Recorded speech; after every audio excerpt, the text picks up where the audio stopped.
Olá, pessoal, eu sou o Fernando Rocha e está começando agora o nosso Saúde e Bem-Estar. O programa de hoje tem dois assuntos muito interessantes. A gente vai falar sobre o trabalho do Hospital Infantil João Paulo II, que é uma referência estadual em assistência multidisciplinar, voltada exclusivamente para o cuidado de crianças, com uma atenção muito especial que a gente vai saber qual é. E a gente vai falar também sobre a transpiração excessiva, o suor, aquele incômodo, principalmente nas mãos, que atrapalha muito a qualidade de vida das pessoas. Ou seja, o programa está muito bom e está começando agora.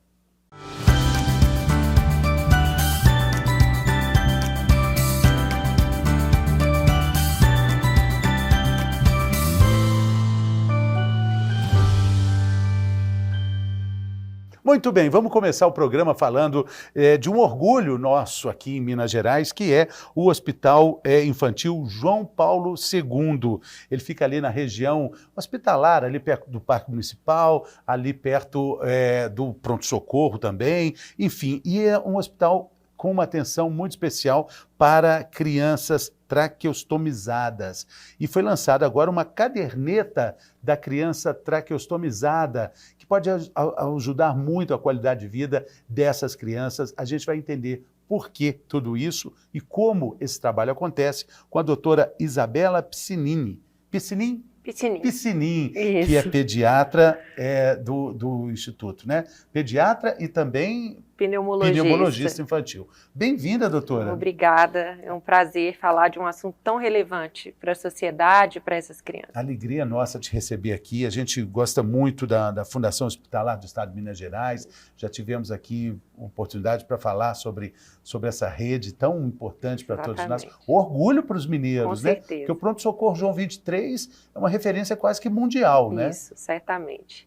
E o João Paulo II também é o maior hospital pediátrico voltado exclusivamente, né, para a assistência das crianças do SUS em Minas Gerais. Sim.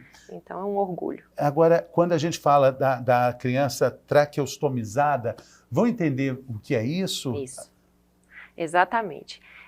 Eu gosto de explicar que a traqueostomia está indicada quando há algum impedimento à passagem do ar pelo nariz e pela boca. Então, aquela criança não consegue respirar de forma adequada pela via aérea natural que todos nós temos, né? Isso pode acontecer quando a criança fica entubada por muito tempo, ou quando a criança sofre um acidente grave, né? Ou quando a criança tem algum problema neurológico grave, uma paralisia cerebral que ela precisa estar conectada a uma ventilação mecânica. Então, nesses casos, é colocado um recurso, né, na região cervical, por onde essa criança vai respirar de uma forma segura, até que seja possível a retirada nos casos selecionados. Na traqueia? Isso, é feita uma cirurgia e é inserido um dispositivo de ventilação, de respiração artificial, vamos dizer assim, né?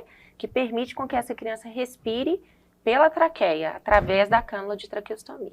Porque quando a gente fala de intubação, né? Durante a pandemia da Covid, a gente ouviu muito falar sobre isso. Exatamente. O processo da intubação é um processo mais radical, assim, né?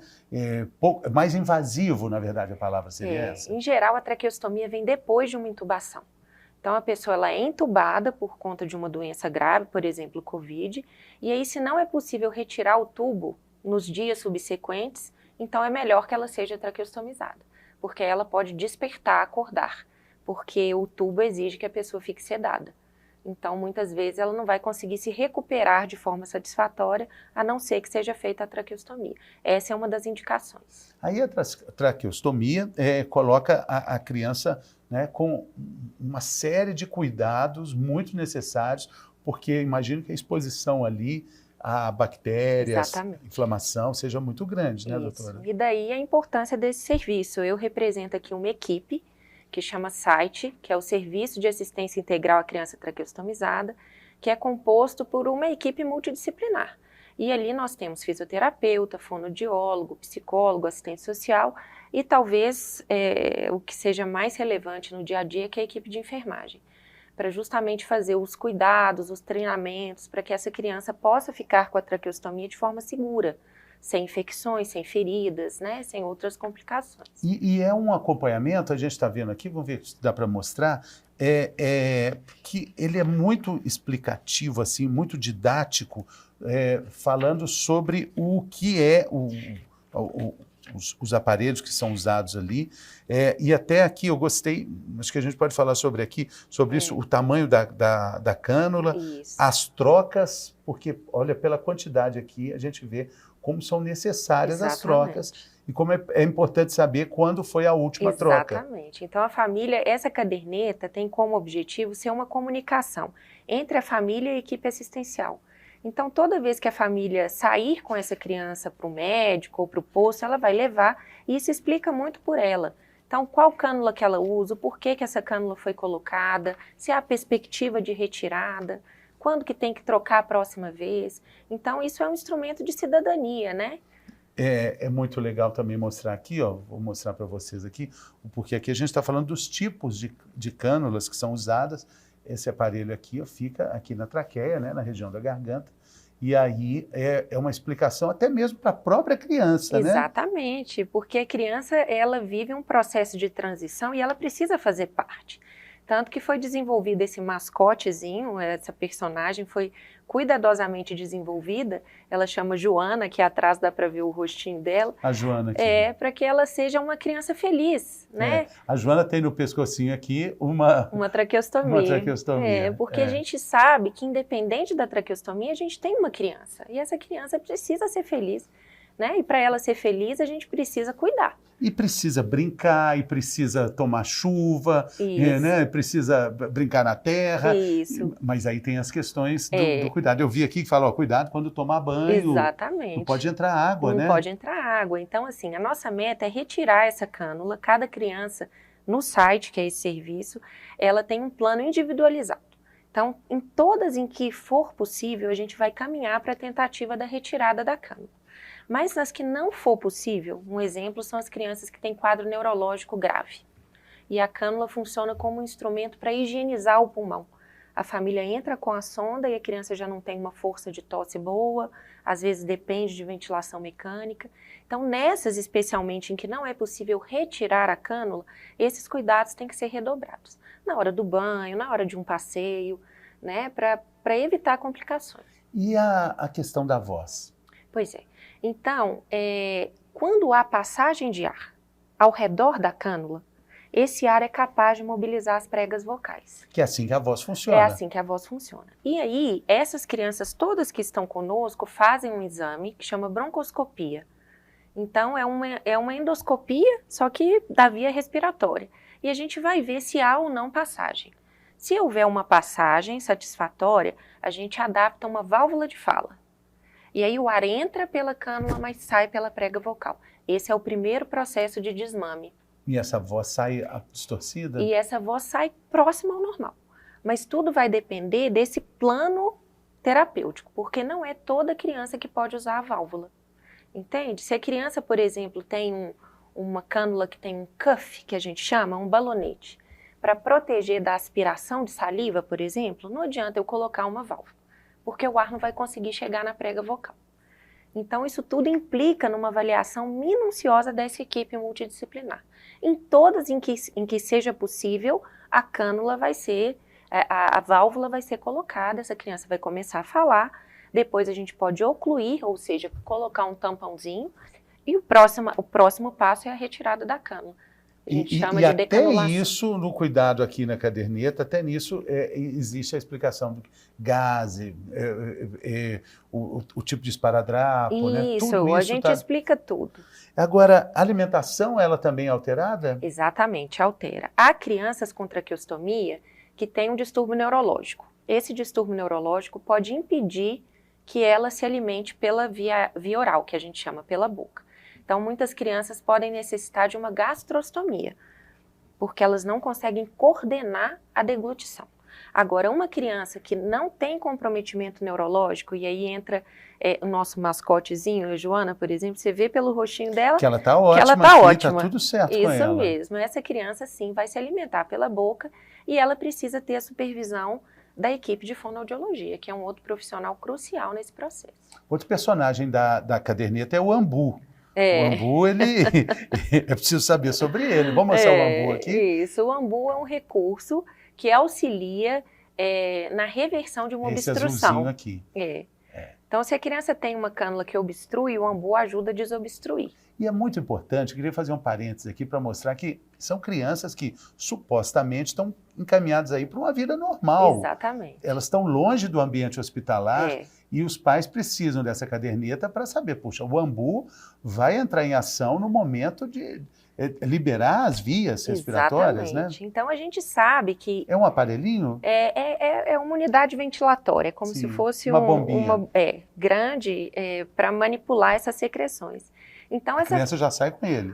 Ela sai com ele dentro da bolsa. A mãe, né? E a mãe treinada para Uhum. aspirar a via aérea, para fazer o uso do ambu, ou seja, para saber como agir caso haja uma urgência. E aí essa criança pode desfrutar da infância. É isso que a gente está querendo. Exatamente. É muito bacana a criança desfrutar da infância. Isso. Um privilégio divino, né, Isso. doutora? E falando tudo isso, falando sobre crianças que precisam até de outros recursos, também outro tipo de bolsa, a gente pode pensar, nossa, que limitação.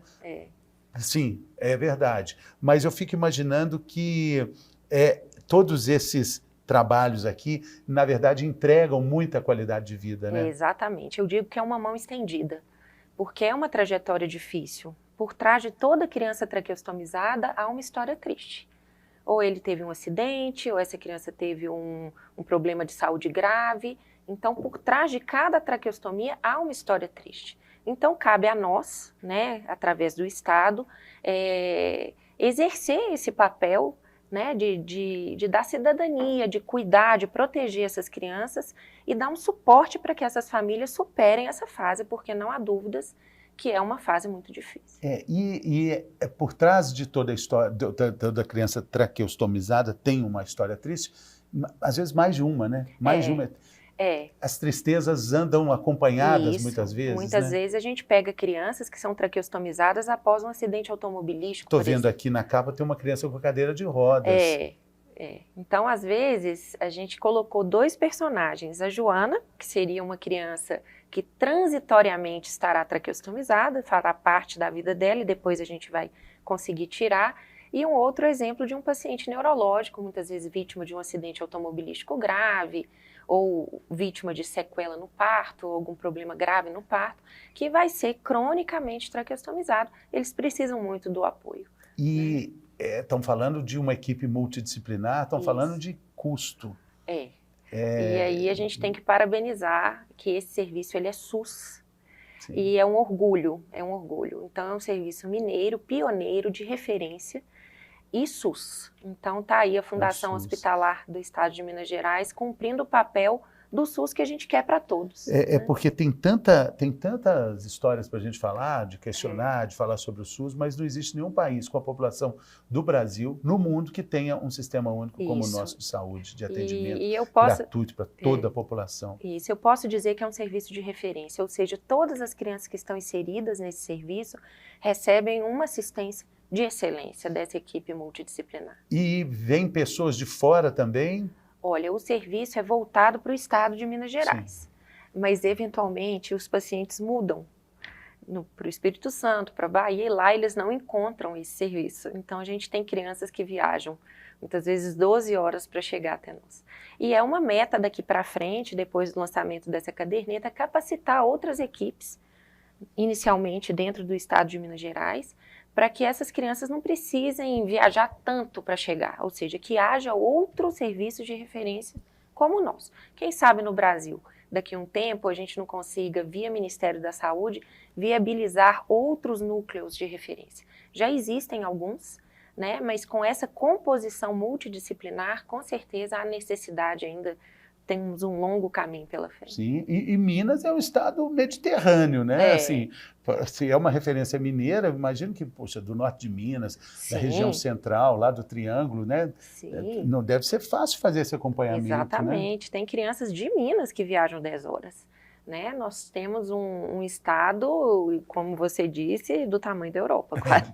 Então... Agora, fico imaginando como é que foi a defasagem aí no atendimento durante a pandemia, né?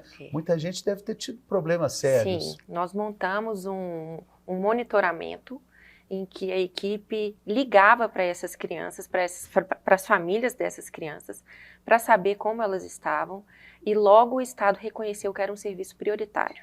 E aí a gente retomou e manteve as trocas de cânulas durante a pandemia. E o hospital conta com um pronto atendimento, e esse pronto atendimento se manteve em alerta durante a pandemia toda para receber os casos de urgência. Porque esse serviço ele é agendado, ele é programado. Mas o Hospital Infantil João Paulo II conta com um serviço de pronto atendimento, que funciona 24 horas em casos de urgência. Ah, sim, sim.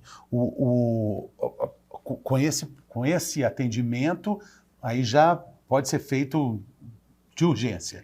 Não, o nosso serviço ele é agendado, ou seja, a criança já vai com horário marcado, data marcada. Aí ele vai ser atendido, a criança vai ser atendida pelo médico, pelo fonoaudiólogo, pelo fisioterapeuta, etc.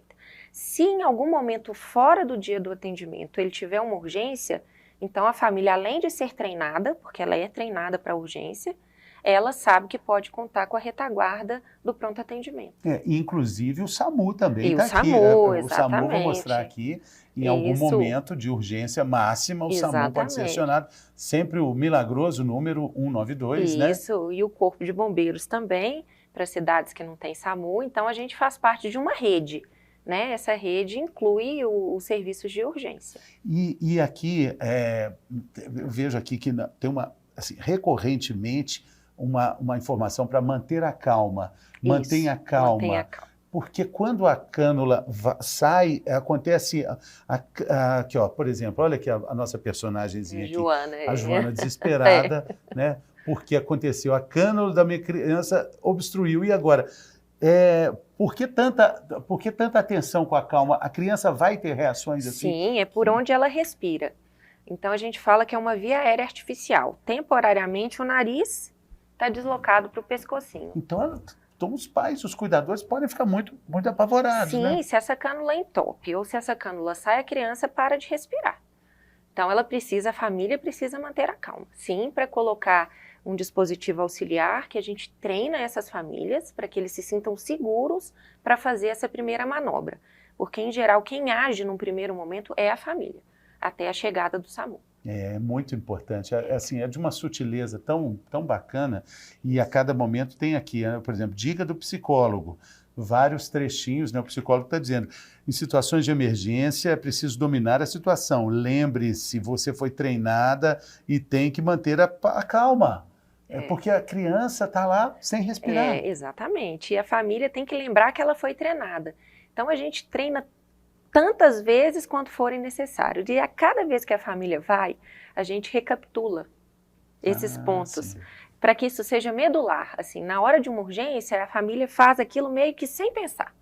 E esse é um mérito da equipe, é uma equipe muito persistente. A gente fala e explica, e por fim a gente tem colhido muitos resultados, que são crianças que têm evoluído muito bem, são crianças que estão inseridas na escola, que foi um grande desafio, muitas delas às vezes não estavam na escola, e é um direito.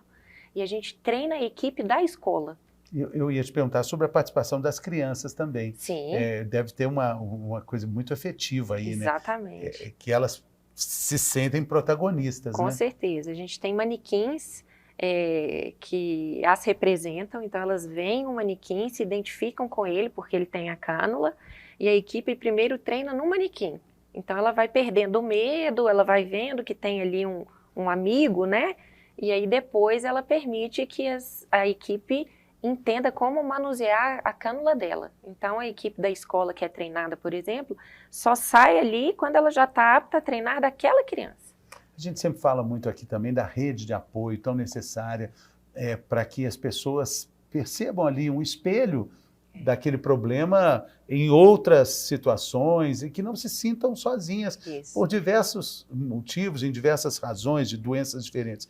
Com relação à criança traqueostomizada, existe também uma rede, ela se encontra ali, ela tem a oportunidade no hospital de ver crianças iguais a ela? Sim, a sala de espera é muito interessante, né? Porque uma mãe ou um pai apoia o outro no momento da espera pelo atendimento e uma criança se identifica com a outra. Né? Mas é importante dizer que faltam políticas de saúde pública e por isso que a gente fica tão grato de conversar sobre esse assunto. Claro. Porque muitas vezes essas crianças entram num ônibus e os passageiros se levantam, porque eles não sabem o que é aquilo, acham que é alguma doença infecciosa. Então eu acho que falta isso, que é o que está acontecendo nesse momento, pelo qual a gente é muito grato, que é divulgar, né? Que essas crianças são crianças normais, elas são crianças saudáveis que momentaneamente estão respirando por outro lugar, né? Para que elas não sejam vítimas desse preconceito social. Então esse momento aqui é muito importante. Sim, sim, nós estamos dizendo que é uma condição de saúde, em alguns momentos ela pode ser mais duradoura ou menos duradoura, mas é muito importante, né? Falar sobre isso. Existe esse problema também com doenças de pele, né? Isso. Pessoas que têm algum tipo de queimadura, doenças de pele e um preconceito muito grande, um medo, né? É um estigma, né? Um estigma. A criança entra com um aparelhinho no pescoço e muitas vezes as pessoas não sabem o que é, e a gente não pode condenar essas pessoas, elas reagem com medo. Então eu vou me afastar. E como que a gente combate o medo? Com o conhecimento, sim, explicando, né? Como é que as pessoas entram em contato com o hospital, pessoas que estão assistindo a gente agora, que têm familiares, que querem buscar esse tratamento, qual o procedimento? É muito importante dizer que o site, que é o Serviço de Assistência à Criança Traqueostomizada, ele faz parte da rede SUS. Então esse site é SAIP. Ele está pactuado dentro da gestão pública. Então, as crianças que necessitam desse atendimento devem procurar, com um relatório médico detalhado, o centro de saúde de referência ou a Secretaria Municipal de Saúde de referência. Sim. E aí, ali dentro já existe um caminho, uma pactuação para que ele chegue até nós. A gente está falando aqui agora para algumas cidades mineiras, então nós estamos falando de centros de referência em qualquer região de Minas Gerais. Isso, então né? As crianças que estão no interior, elas devem procurar a Secretaria Municipal de Saúde. E os gestores, eles têm como achar esse caminho, porque essa chegada está pactuada, que a gente fala. Ou seja, não há como a criança se perder nesse caminho. Sim, e os gestores sabem do caminho. Sim. Então, basta procurar com um relatório médico detalhado, ou seja, tem que ter um médico por trás, que saiba o que está acontecendo, quando foi, o próprio médico do centro de saúde. Tá bom. E aí ele emite o relatório e essa criança chegará até nós. Maravilha. Olha, doutora Isabela, muito obrigado. Obrigada Sucesso a você. Aí no trabalho, parabéns pela luta e por toda essa jornada aí de ajudar tantas pessoas, literalmente transformando vidas, né? Isso mesmo, é um movimento transformador. Muito bom. Obrigada a você. Volte sempre, estamos aqui de portas abertas, tá obrigada, bom? Muito Valeu. obrigada. E daqui a pouquinho a gente volta, a gente vai falar sobre o suor excessivo nas mãos. Tem uma cirurgia que pode resolver isso, sabia? Vamos falar sobre isso daqui a pouco, depois do intervalo.